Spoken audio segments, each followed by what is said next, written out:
Hello and welcome to Unacademy, a one-stop destination for the English medium civil services aspirants.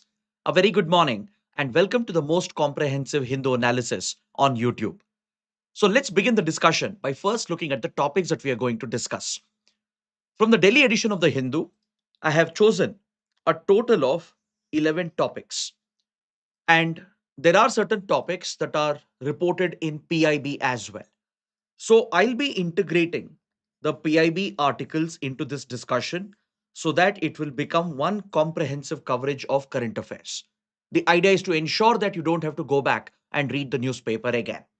But before we start, I have a very important announcement for those of you who are preparing for 2027 and beyond. Beginners in UPSC preparation will have a lot of doubts. They may not understand the syllabus. They may not know which books to read or how to approach a particular subject or how to take up answer writing. So, to address these basic questions, we are holding two free online workshops. One workshop will take place today evening at 7 p.m., where Mukesh sir would be conducting the session. And tomorrow, on 21st June at 11 a.m., Sarmat sir would be taking up a free online workshop. So, those of you who are interested, please register now by using the link provided in the description box below. With this, let's get started and look at the first article. On page number 6, there's an important editorial that's related to the topic of anti defection. The topic of anti defection acquires a lot of significance. The 10th schedule of the Indian Constitution becomes very important for both prelims and mains exam because recently, in the last few weeks, there have been a number of big developments. In Maharashtra, it's being reported that the UBT faction of the Shiv Sena, the Uddhav Bal Thackeray faction, which earlier had split into the UBT faction and the Eknath Shinde faction. Reportedly, there's another big political earthquake taking place in Maharashtra. According to emerging reports, some of the sitting MPs from the UBT faction and the legislators are likely to merge with the Eknath Shinde faction. Around 6 MPs reportedly are considering to join the Eknath Shinde faction, and this may not invoke the anti defection provisions, and these legislators may not get disqualified. Why? Because they meet the exemption criteria. They account for two-thirds of the legislative strength of the party.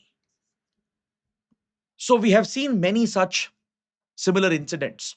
For example, in West Bengal, around 20 MPs out of the 28 MPs that Trinamool Congress had are merging with an obscure, unheard party, the National Citizen Party of India. The NCPI was such a minor party and an obscure party that many of them had not even heard about this political party. So all of a sudden, 20 MPs out of 28 from the TMC have been merging with this obscure party because this party is aligned with the ruling BJP led NDA alliance. And before this, we saw AAP MPs in Rajya Sabha, led by Raghav Chadda, merging with the ruling BJP. So many such repeat incidents have been occurring. And in none of these cases, the legislators who are merging with another party, they won't get disqualified because they don't come under the provisions of the anti defection law, as this accounts as a merger. But according to the editorial, these developments are essentially a sign of political consolidation, which goes against the spirit of the constitution, that goes against the spirit of the democracy and could weaken our democracy itself. In this context, we should examine the anti defection law. For beginners who may not know what is anti defection law, I would like to take you back to the year 1967. A MLA in Haryana, Mr. Gaya Lal, he switched his party 3 times in one single day. And this gave birth to a very famous phrase in Indian politics, Aya Ram, Gaya Ram. He shifted his party 3 times in a single day, giving rise to the phrase Ayaram Kayaram. So this led to a debate in the country as to how to tackle these defections. When sitting legislators, when they resign and join the opposite party, when they give up their seat and join the opposite party, or when they don't follow the party whip with regard to voting on the floor of the House. This essentially affects the functioning of the political parties in the system. So, to prevent such defections, where party members and legislators could be bought with money as bribe or with lucrative postings that are offered, including ministerial postings, that essentially undermines the democratic ethos of our country and constitution. So, to prevent such defections, in 1985, the Constitution of India was amended and the 10th schedule was inserted into the Indian Constitution. It provided for anti defection provisions. So, there are two specific grounds under which a party member, a legislator, could be disqualified. One, if he or she voluntarily gives up the membership of their party. If a sitting MLA or an MP, if they voluntarily resign from the party, right, and they are seeking to join another party, then this legislator could face disqualification from that particular seat. Or if a party member, if a legislator disobeys the party's whip, which is nothing but a political directive issued by the party regarding voting on the floor of the House. So when voting takes place on the floor of the House, parties would have issued a certain whip, a political directive, directing their MPs and MLAs to cast their vote in a certain manner. So if any of the legislator violates the party whip, goes against the party's political directives, even on these grounds, anti-defection provisions can be invoked. So anti-defection petition can be filed in the House by any other member of the House. So the matter will come up in front of the presiding officer of the House. In case of Lok Sabha, it will be the Speaker of the Lok Sabha. For Rajya Sabha, it would be the chairperson, right, who's essentially the Vice President of India. In case of legislative assemblies, it would be the Speaker of the State Legislative Assembly. The presiding officer will essentially decide upon the disqualification proceedings of those who have defected from a party, either through a voluntary resignation or by disobeying the party whip and the political directives given by the party leadership. On these grounds, a anti-defection petition can be pushed by any other member of the House. Then the presiding officer will look into the disqualification proceedings. But we have seen many recurring instances at the state level, at the level of the parliament, where several defections have taken place repeatedly. And more often than not, the anti defection law is found to be lacking to prevent this malpractice. This is not just a betrayal of the constitution and the democratic spirit of the country, it's a betrayal of the voters' trust. So, the 10th schedule, in its original form, it actually provided for two exceptions. Two exceptions where anti defection provisions cannot be invoked and the legislator cannot be disqualified. One, if it is a case of merger.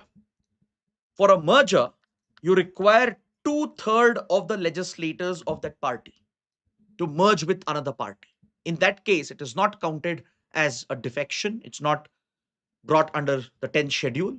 And those who merge with another party, they will not be disqualified under anti defection law.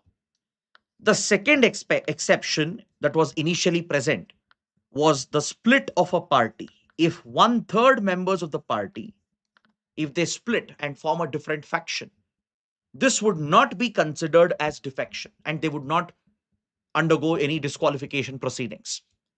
But however, since the split exception was blatantly misused and abused, in 2003, the law was amended to remove the split exception. So now, splitting a party with support of one-third members of the legislative party is not allowed. That accounts as defection.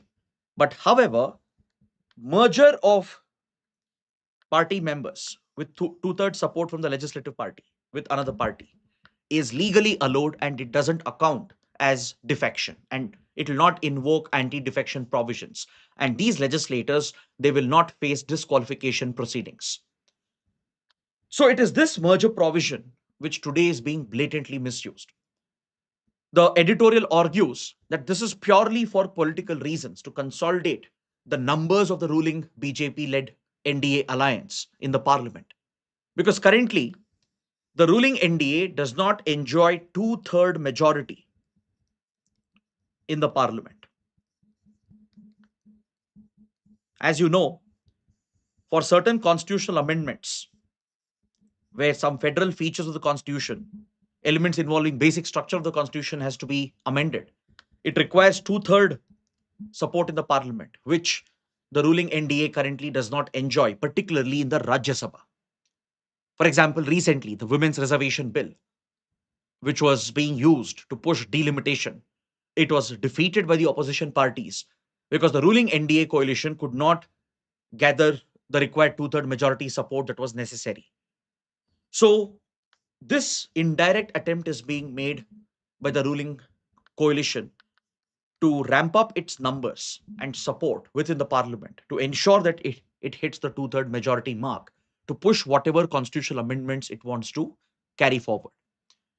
Now, we haven't seen the misuse of 10th schedule and the complete bypass of 10th schedule, not just now, but since many years. Even the previous governments, the UPA, Congress led UPA alliance, also has resorted to these tactics. And the editorial criticizes these political parties for presenting an affront to the spirit of representative democracy, for undermining the constitution and the democratic spirit of the nation, and more importantly, for betraying the electorate and the voters, the trust they have placed in their political parties and leaders.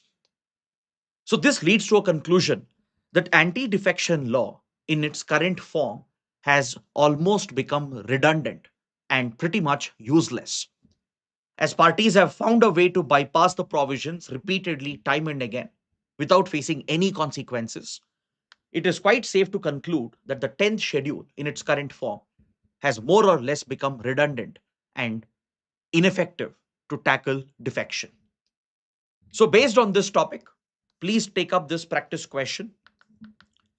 Now, I want you to take up one assignment. I want you to read about what changes can be brought to strengthen the anti defection law. Right? There are a couple of ideas which are very effective, which can help curb such defection on political grounds. So, can you please read about that? I'm giving these exercises regularly so that you put in some extra effort to research about these topics, read about them. It will hardly take 5-10 minutes of effort. Now that we have covered the entire topic, you barely need another 5-10 minutes of effort to read about how anti defection law could be improved upon and try to inculcate that into the answer. In the conclusion, especially, you can present a way forward, suggesting solutions as to how the 10th schedule could be made more effective. First, you have to argue the basis of the 10th schedule, maybe a little bit of its background, why it has become redundant, how it has been bypassed, and what can be done to fix it. So, this is the structure, the logical flow of thought that you should follow in your answer writing. So, let's see how many of you will actually take up the exercise. If you please do that, ensure you post that in the comment section below. Now, let's move to the next article on page number 6, an article related to clean energy, particularly solar and wind energy that India is prioritizing, and how India will have to step up its power grids and the transmission lines to fully utilize the capacity of clean renewable energy that we are establishing. It's a very interesting take and argument, a very relevant topic which is being explored, which can be very useful for GS paper 3 and as well as for an essay topic. See, right now, the focus of most countries is on a green transition to move away from fossil fuels, adopt clean, renewable sources of energy, not just for transportation and mobility, but for electricity and power generation as well. So, for India, this has been a top goal and priority under the nationally determined contributions, the voluntary targets that we have announced under the Paris Agreement.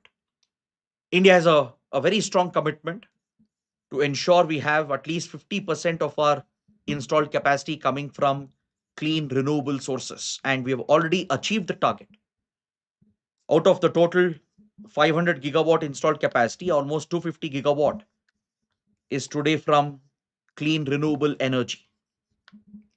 And we have ambitious plans to scale the clean renewable energy projects to double the installed capacity to up to 500 gigawatts. And India is well on its way to achieve this target as well. But this is not the only problem. The problem is not just with setting up solar plants and windmills. It's about what you do with that electricity. How do you transmit that? Can you effectively utilize the installed capacity of your power plants? Now, that is where we face a very, very big challenge. See, initially, the problem with clean renewable energy was the non availability of technology, right? Efficient photovoltaics, for example, or the lack of battery technology, right? Or efficient wind turbines. These were the impediments to roll out clean energy projects. Initially, solar power would be expensive, wind power would be expensive because the technology, the components, the material involved, they were all expensive. Now that these projects have been scaled and they have received adequate government support from many, many years with a lot of incentives given by the government, today's solar and clean energy has become very cheap and almost comparable with traditional sources of power. So, clean energy generated through solar and wind projects, the pricing has come down to just around 3.5 rupees per kilowatt hour, which is comparable with your thermal power, sometimes even lower with regard to some states, as far as the thermal power pricing is concerned. So, in this regard, India has done very, very well. India has done very well to make solar and wind energy cheaper, to bring down the cost, to make it affordable, to make it economically viable. And also look at the scale at which we are expanding our solar and wind projects. You know, last year alone, in 2025, India added 45 gigawatts of installed capacity from solar and wind projects. You know, this is comparable to what United States has achieved last year. So we can compare ourselves with developed countries like US when it comes to the speed and scale at which we are installing and setting up solar plants and wind energy plants. Going forward, India will see a significant surge in such clean energy projects. India is looking at least 2000 gigawatts of clean energy projects by the middle of the century, by 2050. We will be pushing from the current 250 gigawatt installed capacity to more than doubling it by the end of the decade and increasing it by 4 times by the middle of the century. This is the scale, the ambition that India is holding, right? Now, the problem is the current transmission equipment, the power lines, the power grids, they are not capable, they are not designed to handle the intermittent power supply that comes from solar and wind projects. See, one of the big limitation with solar and wind is that the electricity produced can be intermittent because it's all dependent on variable factors. Solar energy will be produced at peak level during the daytime, especially during the afternoon, but during night, there is no solar power production which happens. Wind energy generation depends on wind speeds and the season and the weather patterns as well. So they can't provide you perennial, uninterrupted power supply. It will be intermittent power supply. So the load keeps fluctuating, the load keeps varying. So if you directly feed solar and wind energy into the power grid, it might even either overload or completely, you know, crash the power grid itself, which could take out power supply for entire regions. So that is a risk that no country can afford because this is part of your critical infrastructure. If you directly feed solar and wind energy into your transmission lines and power grids, there is a risk that the whole grid might collapse because of frequent fluctuations which will be happening in the voltage and the electricity flow. So, right now, there is a big mismatch between solar wind energy projects being set up in the country, the energy they are producing, and the actual transmission which is happening. Because, see, the problem here is that to set up a clean energy project, today you require maximum 12 to 18 months of time. That's it. Because of all the government support, it's easy to get the licenses, the clearances. It's quite easy to acquire some land as well, right? Plus, it is quite easy to get all the required permissions. And funding is also quite easy as banks are encouraged to provide more credit under priority sector lending for clean energy projects.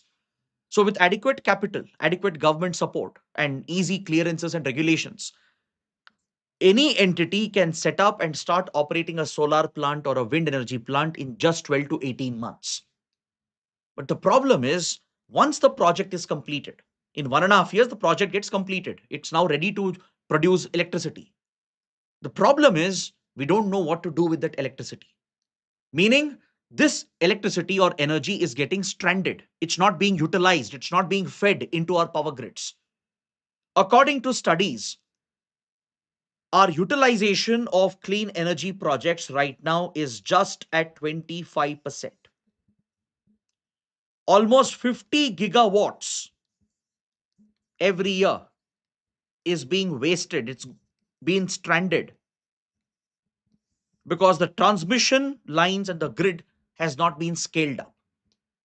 Now, if you have to fully utilize the potential of your clean energy projects, which are coming up, which will come up in the future as well, you have to completely revamp your power grids.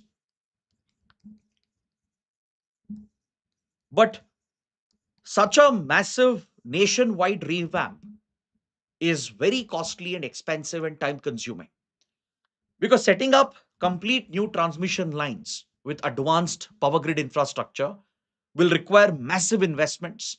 It will require huge tracts of land because to lay the high tension cables, right? You have to focus on land acquisition, which creates multiple problems. Because in case of solar or wind project, you need one parcel of land, which is quite easy to procure.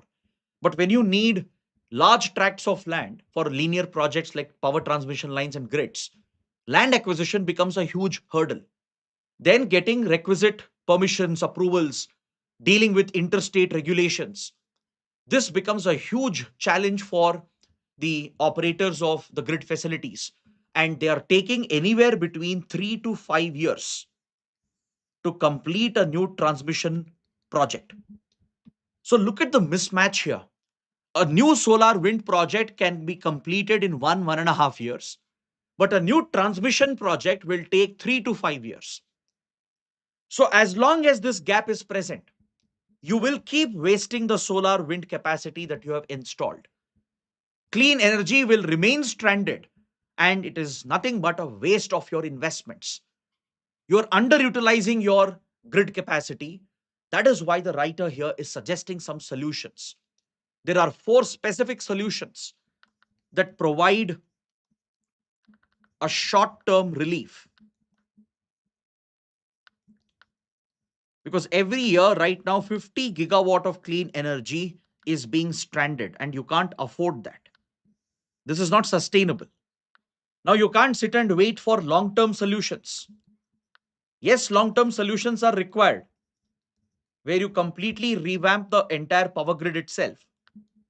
But this is going to take several years, maybe even decades.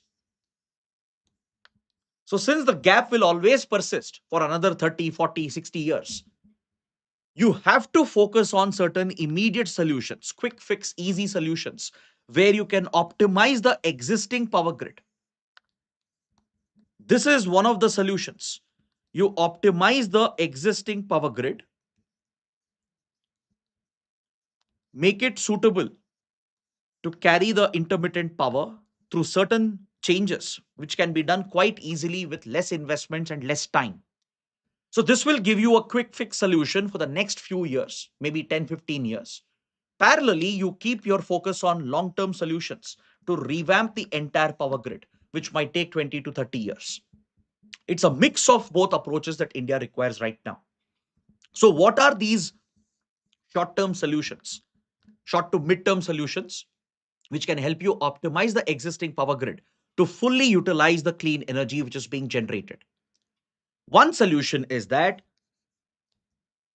the renewable plants right now, as I said, the utilization is barely 25%. Since they are sitting idle, since the power supply is intermittent, like solar power is not being generated during night time, wind energy is dependent on weather conditions and wind currents. That is why it's important to co-locate battery storage at the same site. Right now, the battery costs have gone down. If you co-locate battery storage with your solar and wind farms, the power being generated during peak hours can be stored in batteries, and then you can supply this to the transmission lines with a stable voltage without any fluctuations, without overloading the grid during peak hours or without crashing the grid during the non-peak hours. It's like a city road or a main road. During peak hours in morning and evening, the road is crowded with traffic, right? There are traffic jams. But maybe during afternoon, during night time, the same road lies empty. It's not even being utilized. So that's the thing which is happening with our transmission lines with regard to clean energy supply.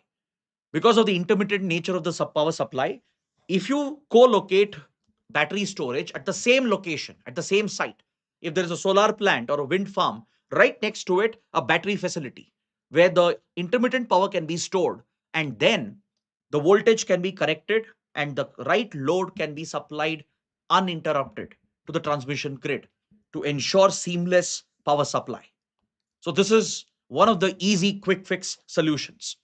The other solution is that currently our electricity market is dominated by coal based thermal power plants. Our entire power grid and transmission network, it is aligned with coal based thermal power. But the thing is, coal based thermal power plants, they don't operate at full capacity throughout the day or throughout the year, right? Depending on power demand and depending on coal supply, the actual utilization of coal thermal power plants, it varies from day to day, season to season. Even within a day, from hour to hour, there's a variation in the power generated by coal based thermal power plants. So a lot of capacity in the grid is now being wasted here as well. So what if you co-locate clean energy projects right next to existing coal based thermal power plants? If solar and wind farms can come up at the same location or in the nearby location, you can use the same power transmission lines in the grids to transmit the clean energy as well, especially when coal plants are not operating at their full capacity, right? So this again can be a quick fix solution where you're optimizing the existing grid with minimal investments. The other solution is that at the substation level, there is adequate capacity to handle more power. So if you can co-locate solar and wind farms at existing substations, they can help carry that energy which is stranded otherwise. Right now, a number of substations in the country, they do have additional capacity, but it's not being utilized.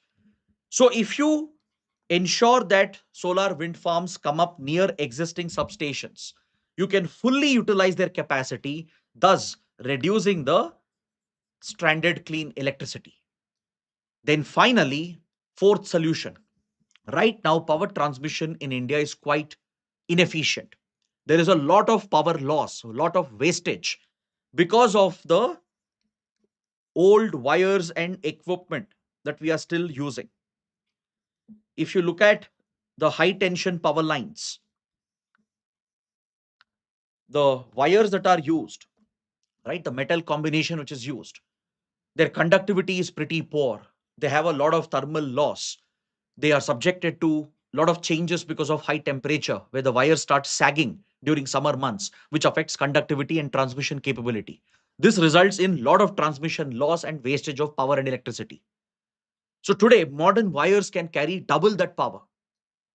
So if we can replace the high tension wires with modern material, which has better heat tolerance, which has a low sag coefficient, and which is a better conductor, and if we can manufacture this domestically, it's not that the technology is not available and materials are not available. It is available in the country. With right and adequate support, this can be done domestically, where we gradually replace these old wires with modern wires, improving the transmission efficiency and minimizing power loss. And this again will help ensure that stranded clean energy is utilized fully in the existing power grids itself. So this offers a short to mid-term solution, a quick fix solution, right? With minimal investments, less time, you can do this within few months. So by the time a solar wind project is completed in 1.5 years, parallelly, if you can do these changes, the carrying capacity improves in your power grid, and the electricity produced will not be stranded. Parallelly, you focus on your long-term solutions to completely revamp the power grid, which might take 20, 30 years down the line. So this is what will help India fix this problem. Or else it will be a persisting problem, because see, we are looking at $100 billion plus investment in the next few decades as we expand our clean energy projects and our power grid. Now, this is a money which can't go to waste. You can't have this mismatch between setting up a clean energy plant and ramping up the power grid to handle that electricity. It has to be in sync. The only way in which India can achieve that sync is by focusing on short to mid-term solutions parallelly with the long-term solutions. So please take up this mains question based on what we have discussed. This is one of the most pressing challenges today in our power sector. Now, moving on, we have another interesting article related to drone warfare and India's ambitious plan to procure unmanned combat aerial vehicles. See, drone warfare is a topic I've discussed recently. How drones have completely revolutionized the battlefield and brought about a paradigm shift in military doctrines. So I'll not be repeating those points again. We will just focus on India's new defense acquisition plans, which prioritizes the procurement of drones into the arsenal of Indian armed forces. Recently, the Ministry of Defense has rolled out a tender to procure around $2 billion worth drones, unmanned combat aerial vehicles, to suit the immediate requirements of Indian armed forces. The Army, Navy, Air Force, all the three branches are looking for domestically produced,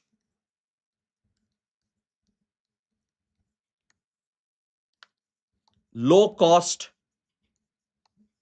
drones which can make a big difference in the battlefield. But the question is, how will this money be spent? What kind of drone should India procure? Should we focus on the expensive, high endurance, and the long range drones?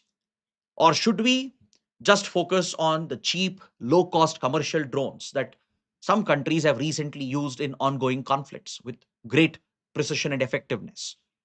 See, India has been drawing lessons from ongoing wars, from the Ukraine battlefield, from Gaza, the conflict in West Asia between Israel, Iran, US, and Iran.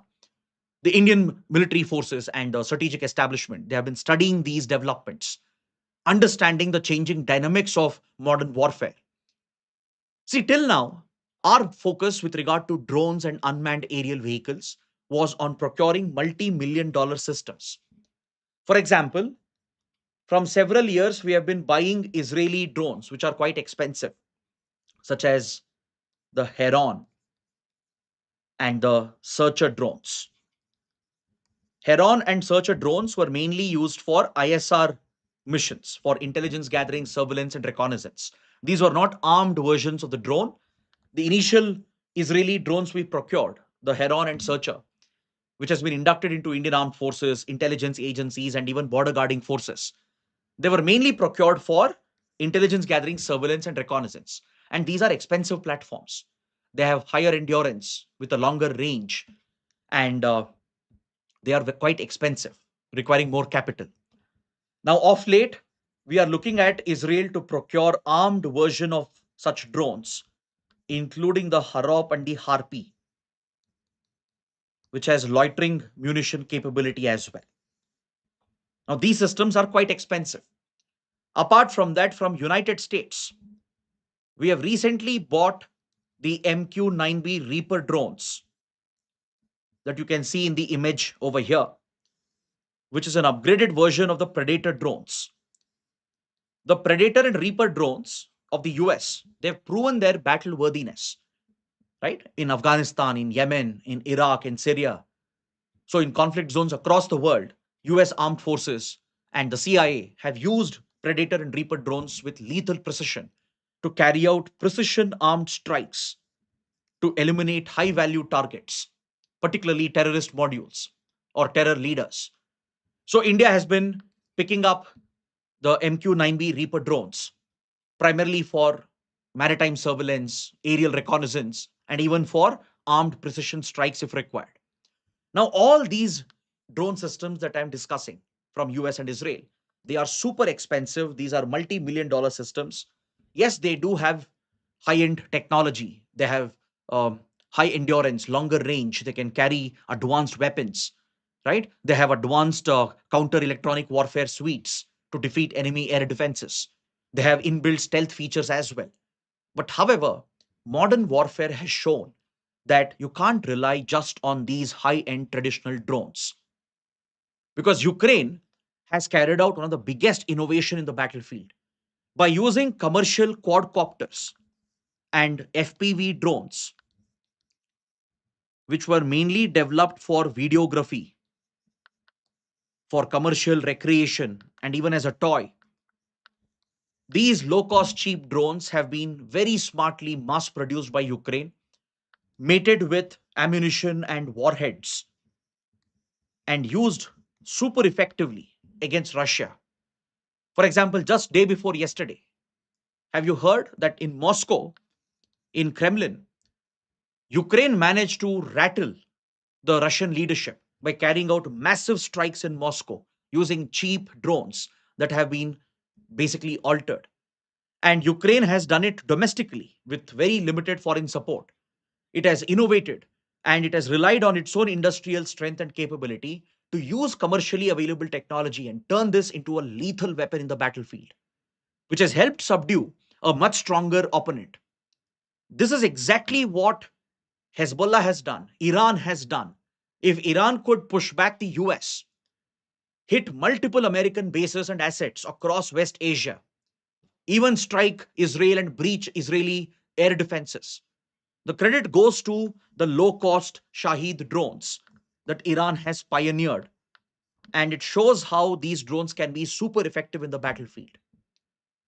When Russia mounted massive electronic warfare against Ukrainian drones to jam the radio links and the communication between the operator and the drone, Ukraine again innovated by using OFC cables to maintain a physical link, a physical contact with the drone so that it can't be disrupted by electronic warfare. So, such real time innovation has been happening in the battlefield where low cost drones are being evolved, adapted, changed, upgraded every single day to suit the changing requirements of warfare. And that is how countries like Ukraine and Iran have gained an upper hand in the battlefield, even against superior military powers. Right? Look at what Ukraine did to Russia. Look at what Iran has done to US and Israel. Clearly gaining an upper hand, not just a tactical, but a strategic upper hand as well. And much of the credit goes to the drone arsenal they have built, the innovations they have made in their drone program. Now, this offers a critical lesson for India. Yes, we do require advanced high end drones with longer endurance, longer range, and precision weapons from Israel, from US. We have some indigenous programs by the DRDO as well, the Rustum series of drones, for example. But parallelly, We have to utilize this $2 billion fund very, very effectively to focus on low cost, cheap drones that are domestically produced. We saw the role of drone warfare in Operation Sindoor as well, right? The role of swarm drones. Because any day to defeat cheap drones, you have to spend much more to invest in counter drone technology. That is where the cost asymmetry comes into equation, right? The drone might be hardly 500 to $1,000, but it can have a deadly impact. It can destroy $1 billion weapon system. So your enemy will be forced to invest several technologies and significant capital in counter drone technology, which is going to drain their resources. So this asymmetry will remain in drone warfare and in the battlefield. So right now, India has a new draft defense acquisition procedure and a defense procurement manual, which has given more flexibility to the armed forces to focus on immediate urgent spending that is required. For example, the service chiefs and as well as the low level commanders as well have a lot of financial autonomy today. There is an inbuilt capital buffer into the defense budget where armed forces can carry out emergency spending and order immediate procurement of essential armaments and weapon systems to plug the gaps that are present, to deal with any unforeseen circumstances. So, the armed forces also have the flexibility to directly purchase off the counter platforms that are readily available commercially by India's defense startups and the private defense companies that are manufacturing in India. So, the writer believes that the $2 billion fund, which has been set aside for this drone project, should be primarily spent on these local drones, where the armed forces will build a partnership, a alliance with Indian defense industry, the drone industry in particular. It should not just be a buyer seller relationship. This is always transactional. This applies even for foreign vendors and suppliers, right? We should move away from the traditional buyer seller model, the transactional model, and create a genuine partnership with the industry where armed forces will regularly work with the drone industry to make the changes and adaptations that are required. Because in today's battlefield, you will not get years and decades to learn lessons and adapt them, right? You have to adapt in real time, in few days, in few hours. That's what Ukraine and Iran have done. That's how they gained a tactical and strategic upper hand. If Indian armed forces have to do that, you can't rely on a traditional buyer seller model. It requires a new approach where armed forces have greater financial autonomy. They regularly work with the industry to scale up the technologies, adapt to the new changes that are happening. Because, see, what happens with your $1 million systems or $1 billion systems, those technologies remain relevant for years and decades together. For example, let's say a fighter jet built 30 years ago can still be relevant even today. A aircraft carrier or a submarine built 20 years ago can still be relevant for a few more years. But that is not the case with cheaper technologies like drone technology. This will evolve every few days, every few weeks, every few months. You have to constantly adapt, evolve, and keep innovating. And that requires a regular collaboration through partnership between armed forces and the defense industry. So that is what is necessary according to the article. Coming to the next topic, yesterday the Supreme Court of India has delivered a landmark verdict. It has declared that walking on footpaths to be a fundamental right by expanding the interpretation of Article 21. The Supreme Court was looking into a petition by a parent, a father from Karnataka, where he had lost his 5-year old son in a tragic accident where a lorry had run over his son as they were walking on the road. So the father realized that if footpaths were present, if pedestrian safety was a priority in our country, maybe his son's life would have been spared. So as he fought this legal battle, it was not just about getting some money for compensation. It was about highlighting pedestrian safety and pedestrian rights. In this landmark case, the Supreme Court has taken note of how Indian road culture has completely ignored and neglected pedestrian safety.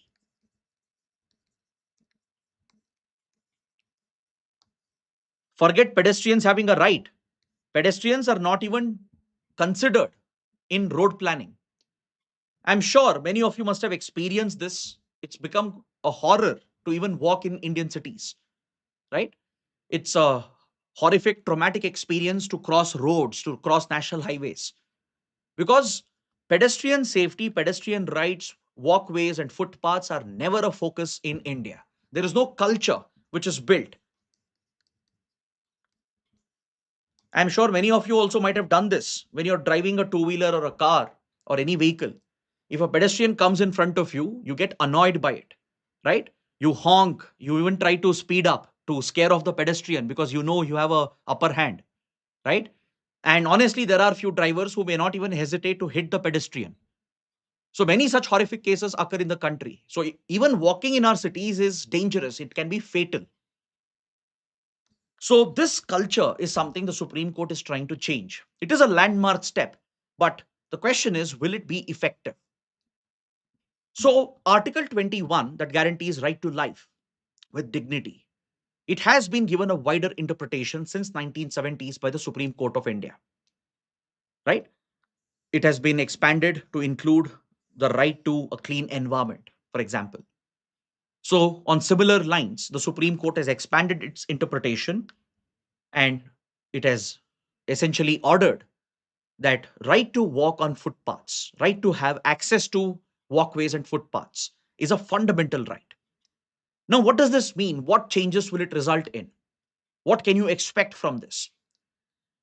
See, when compared to any other country, in India especially, there is no civic sense, there is no road safety culture where pedestrians are a priority. As I said, pedestrians are treated as a nuisance, right? Pedestrians are essentially those elements on the road who should be cast away.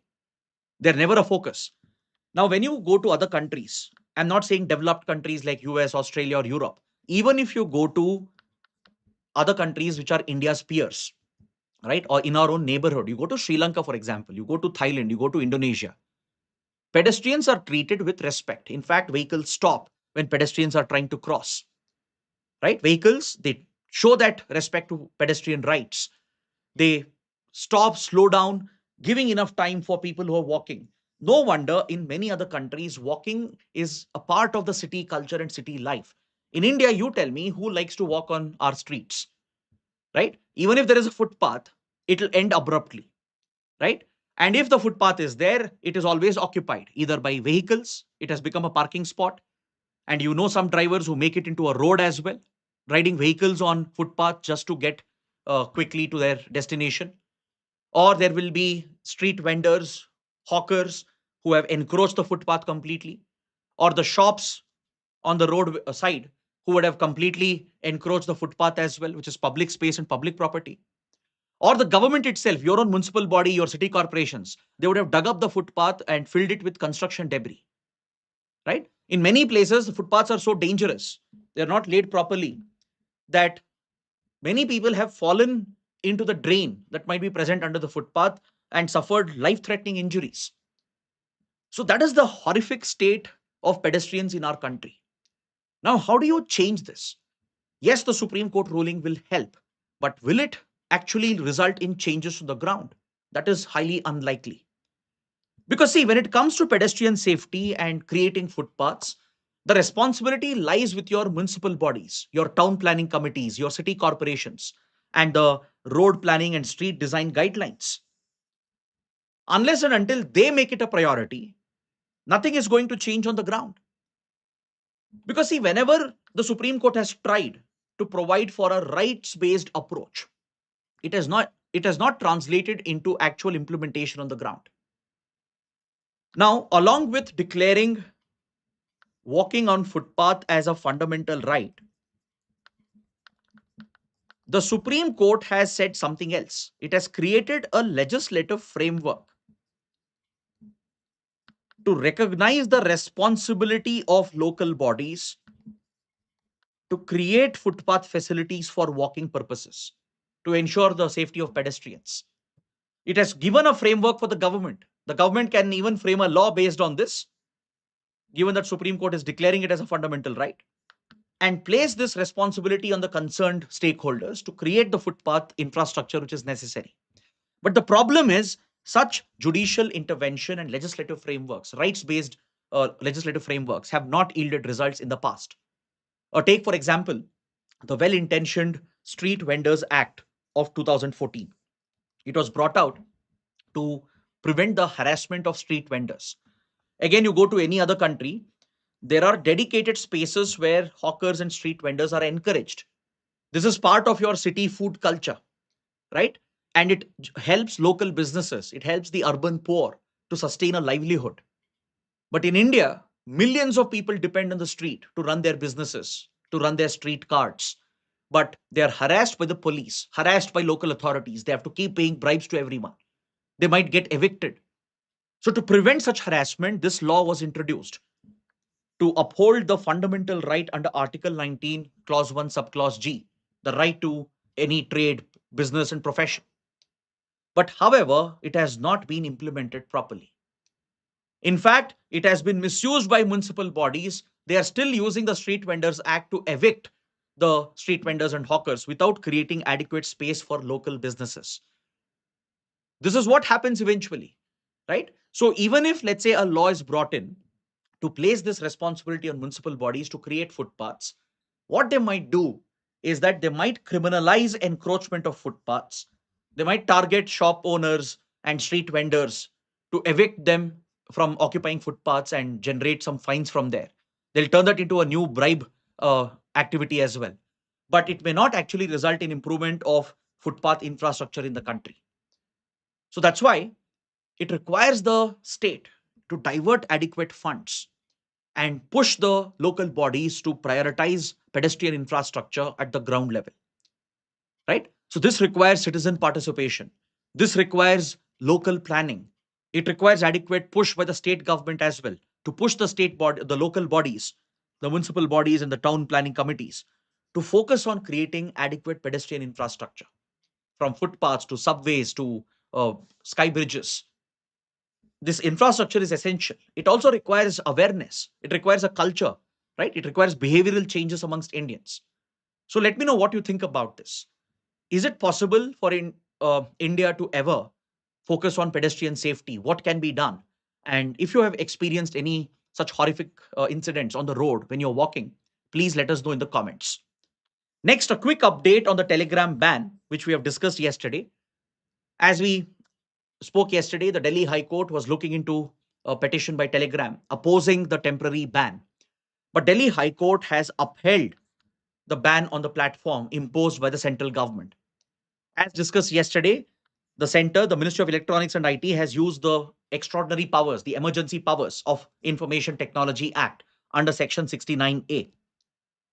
So the court has felt that the government has followed all the due procedures. The procedural safeguards have been followed. And it is the least restrictive measure that the government has used against Telegram.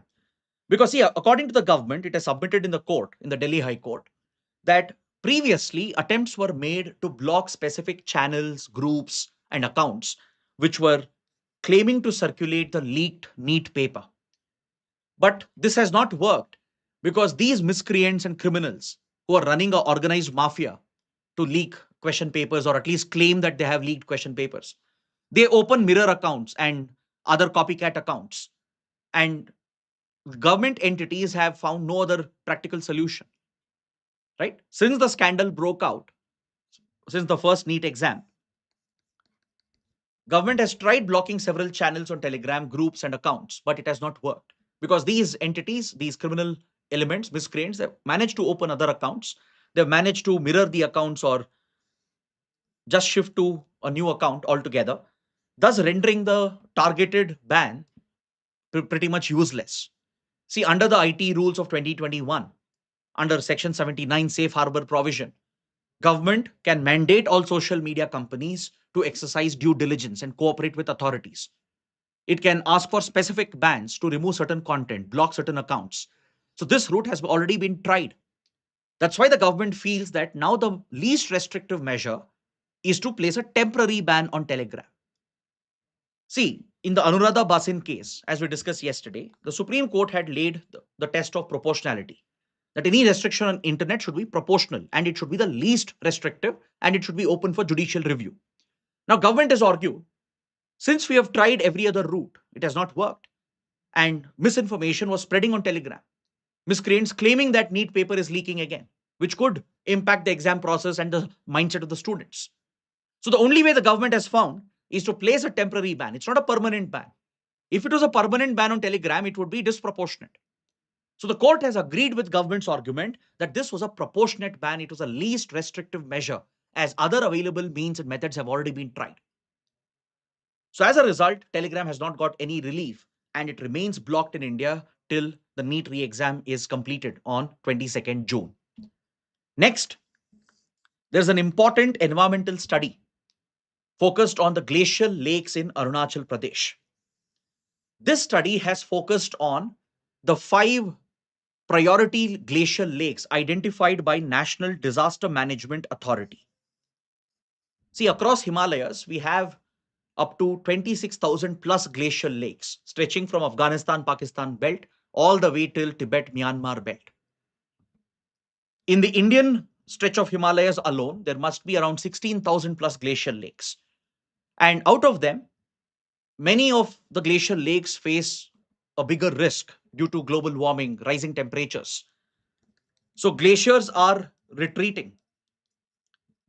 The melting glaciers is resulting in the retreat of the glacier and it's increasing the size of the glacial lake and the water that they are holding.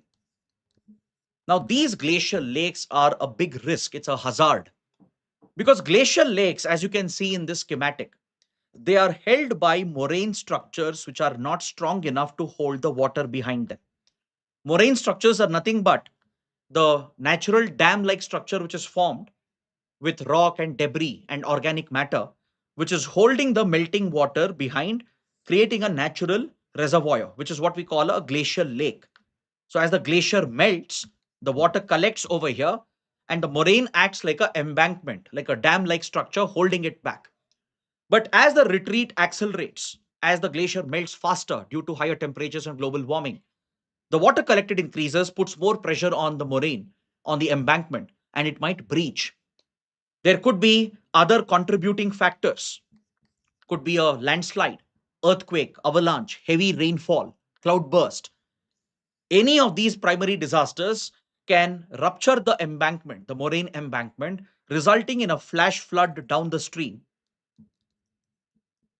which is what we call as GLOF, Glacial Lake Outburst Flood. So this remains a major risk. Such disasters have occurred recently in Sikkim, in Uttarakhand. So NDMA has identified some of the high risk and very high risk glacial lakes which are being constantly monitored. From Himachal Pradesh and Uttarakhand all the way till Sikkim and Arunachal Pradesh. There are several high risk and very high risk glacial lakes flagged by NDMA which are being constantly monitored by research institutions and the early warning institutions. So a new study by a team of researchers, they have focused on 5 such high risk and very high risk glacial lakes in Arunachal Pradesh in the Mago Chu Basin. Please make a note, the Mago Chu Basin in Arunachal Pradesh, it's near Tawang, the strategic Tawang region along the India-China border. This is where you have the Mago Chu Basin that's home to several glacial lakes. And 5 of them are flagged as high risk or very high risk. Clear? You should remember the names of some of the popular big glacial lakes here. The Sanhapo and the Suhoro Lake and Darkaso. So studies have shown that the extent of the glacial lake has increased significantly. Especially the Suhora Lake has increased by 78 hectares. So the rising coverage of the glacial lake is a clear sign that glaciers are retreating, melting faster at as a result of climate change and global warming, increasing the possible risk of GLOF events. It doesn't mean there is an immediate risk, but definitely it presents a heightened hazard, making this region more and more vulnerable for glacial lake outburst floods. Next, a quick update from the economy section on page 11, India has borrowed $1.5 billion from World Bank. See, World Bank continues to provide development loans and India depends on them. So World Bank has a program known as DPF, the DPF operation or Development Policy Financing Operation. DPF stands for Development Policy Financing Operation. So under DPF operation, World Bank provides these loans for developmental programs, especially in developing underdeveloped countries. So India has borrowed this amount mainly to focus on job creation for the country's youth, to ensure that the 11 million youth who enter the job market, the labor market every year, to ensure they have adequate jobs, the government will have to carry out a lot of economic reforms. It has to support the private industry, improve the infrastructure, give incentives. So, to sustain these economic reforms focused on labor market and job creation, India has borrowed $1.5 billion from World Bank's DPF operation. Now, coming to the prelim section, let's take a quick look and then wrap up the session for today. On page 1 and 8, there's a very, very important article related to security, which is covered by Press Information Bureau as well. Yesterday, there was a press release from Ministry of Home Affairs referring to this topic, which Hindu also has covered. So let's mix both of them and discuss about this important topic. Union Home Minister Amit Shah has launched the Abhigyan app developed by National Crime Records Bureau. The NCRB, which comes under the Home Ministry, has developed a software application called Abhigyan, which can run on smartphones of police officers. What is the purpose of the app? The purpose is to provide for real-time, quick fingerprint identification of suspects, which can be matched with the NAFIS database. What is NAFIS? The National Automated Fingerprint Identification System. It's a national database of 1.3 crore convicts and accused who are in custody. Those who are accused of serious offenses, those who have been convicted of serious crimes, their fingerprints are recorded and lodged in this national level digital database called NAFIS, National Automatic Fingerprint Identification System. Now, for police officers to verify the fingerprint, especially when, let's say, they have a suspect in hand, or let's say they have a nakabandi, they get hold of a suspect individual. To verify his identity, they had to take him to the workstation, either in the police station. Around 1,500 police stations in the country have these workstations where real-time fingerprint matching can be done. Or they have to go to the district office where this workstation might be available for a real-time fingerprint verification of the suspect. This is time consuming. Also, the suspect might run away. Correct? So to avoid this time delay, now police officers can use their smartphones through the Abhigyan app. They can do a real-time fingerprint verification and it gives results in 35 seconds. By using the inbuilt fingerprint scanner on the phone, the Abhigyan app will capture the fingerprint and match it with the NAFIS database and return the results. If it is a match, it will help the police to latch onto the suspect, get hold of criminals who might be wandering free, right? It will also improve safety and security for the police forces because they will know who the individual is that they are dealing with, correct? But however, it raises legal and constitutional questions as well about data privacy, data security. See, there is a legal basis for fingerprint identification. If you look at Criminal Procedure Identification Act 2022, it allows for fingerprints to be collected. But however, there's an exception. Fingerprints only of convicted people, arrested persons can be kept in the database. It doesn't really provide clarity about suspects and real-time matching of fingerprints, even on the street. Let's say tomorrow you're walking on the road, the police will suspect you. They might ask you to check your fingerprint and they might present the phone, the Abhigyan app. So this might result in excessive policing as well. There are risks and possibilities of abuse that exist with such systems, but it does bring greater efficiency for policing on the streets. Next, the envoy of the Palestinian Authority, who represents the Palestinian Authority in Ramallah, in West Bank, has appealed to the Indian government to provide immediate medical aid to Gaza and West Bank under India's Aarogya Maitri initiative. So this is an opportunity for us to understand what is the Aarogya Maitri initiative. Though it's a slightly old topic, there was a detailed press release by PIB a few years ago in 2023 when it was launched. And if you have seen this year's prelims paper, a lot of questions that were based on PIB press releases, they were picked from previous years, as long as 2012, 2016, and 17. This is one way in which we can cover some of these topics. Something which is in news, matching it with older PIB articles and press releases. Now, first, why West Bank and Gaza are asking India for medical aid and assistance? The Palestinian Authority envoy has highlighted the situation in Gaza and West Bank, where Israel has used disproportionate force, destroying basic infrastructure, targeting hospitals, leaving behind the people of Palestine without adequate medical care and attention. Not just the ones who are injured by war, but there are many patients suffering from key critical diseases, illnesses. They're not receiving adequate medical care. And it's a very dire humanitarian situation that Israel has perpetuated in Palestine. That's why the envoy of Palestinian Authority is requesting India to help the people of Palestine under Aarogya Maitri initiative. So what is Aarogya Maitri? This initiative was launched back in 2024.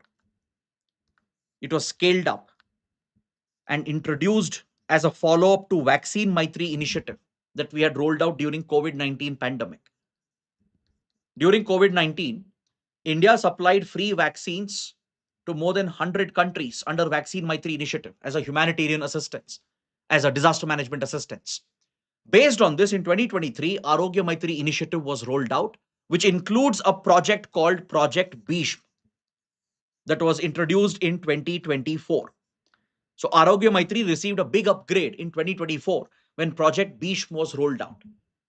So Aarogya Maitri was launched by India at the Voice of Global South Summit that India hosted during the G20, where we had brought the Global South countries, especially from Africa, under India's leadership, right, to represent their voice at the G20 that India was hosting.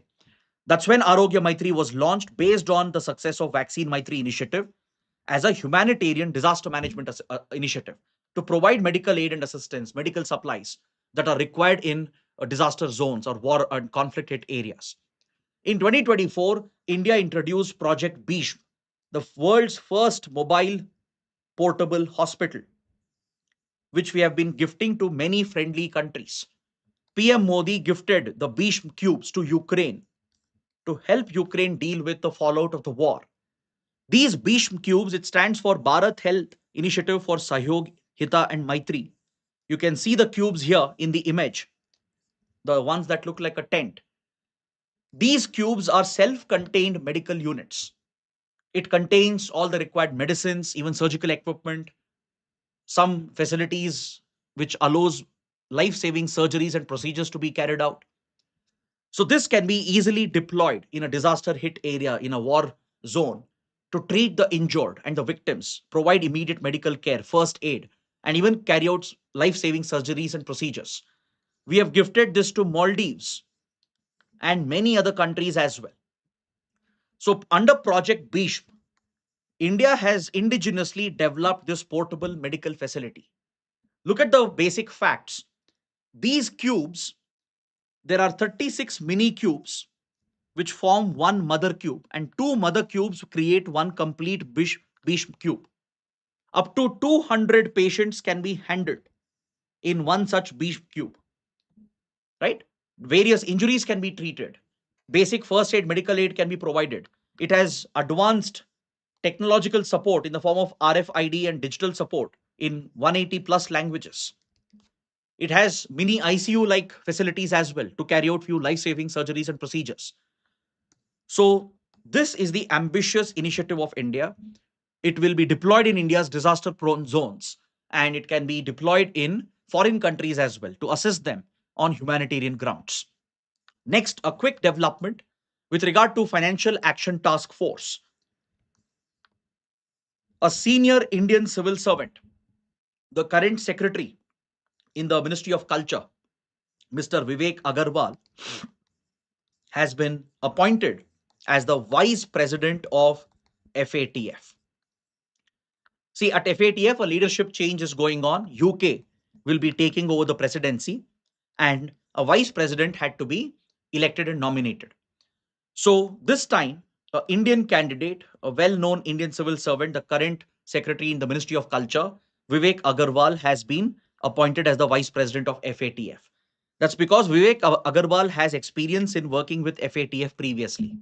When India's financial performance with regard to anti money laundering and counter terror financing was reviewed by FATF, the Indian delegation that coordinated with FATF was led by Mr. Vivek Agarwal.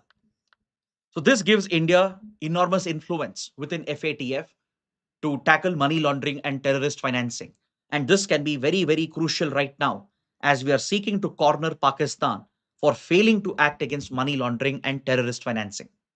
See, FATF was set up in 1989 by G7 countries, mainly to counter money laundering. After 9/11 attacks in 2001, it was also given the goal to counter terrorist financing. So it's a global policy making body, recommends the standards to be implemented against money laundering and terror financing. And it also has the powers to monitor, review, and punish the countries which are not following the standards. It conducts a periodic review. If countries don't follow and implement these standards, it can graylist the country as a warning, put them on notice. Even then, if a country does not abide by these standards, it can blacklist them, which will result in economic sanctions. This will have a crippling economic effect on such countries. So right now, few countries have been blacklisted by FATF. Can you find out which are those countries? And please mention that in the comments. And our dear neighbor Pakistan is quite a regular entry into the grey list. It has been there on the grey list for 3 times, and India has worked with partners to push it on the grey list. Now we are making efforts to bring it back on the grey list and eventually push it towards blacklisting. Right? It will help our coercive diplomatic efforts. That is something you should remember. So FATF has a total of 40 members, 38 countries, including India, and 2 regional organizations, European Union and the GCC, Gulf Cooperation Council. These 2 organizations are also part of it, along with 38 countries. India joined FATF formally in 2010. These are the basic facts that you should be aware of.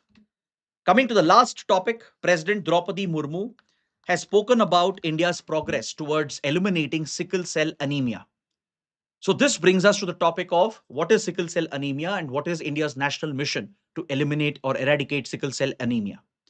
See, sickle cell disease is an inherited blood disorder because of one genetic variation, a mutation in the HBB gene that turns the RBCs into a sickle shape, a crescent shape, reducing the area available for carrying and transporting blood, oxygen, and hemoglobin. And this could result in anemia and affects many other functions of the organ. It results in severe pain crises. It can cause stroke, infections, kidney, lung failure, respiratory issues, affect pregnancy as well. And this is very predominant in tribal communities. Anthropogenic studies and scientific studies have established that tribal communities bear a disproportionate burden with regard to sickle cell disease and sickle cell anemia. It can be life threatening as well, but it is possible to treat and even prevent it. So, that is exactly what India is working upon to protect the tribal community. First of all, tribal communities are vulnerable, right? So, sickle cell disease poses a bigger risk for the tribal population. India has a 8.6% tribal population, according to this press release from PIB, right? So, India has recently launched a national mission to eradicate, eliminate sickle cell anemia, launched in 2023 by the Ministry of Health and Family Welfare. It has set a goal to eliminate sickle cell anemia by 2047 by identifying the patients, giving them better care, screening 7 crore people under the age of 40 years in next 3 years, that is by 2026. And according to the President of India, India is well on its way to achieve the target. India is implementing this on a mission mode under National Health Mission. In the high priority states, there are 17 states with significant tribal population where the incidence of sickle cell disease is the highest. So in all these states with tribal population, India is implementing this health initiative on a priority basis to protect the tribal community. So please make a note of these key points, and that should be more than sufficient. So with this, I bring my analysis to an end. I hope it was an interesting, useful, productive session. If you liked it, do press the like button, share your comments, and don't forget to subscribe to our channel. Thanks for watching.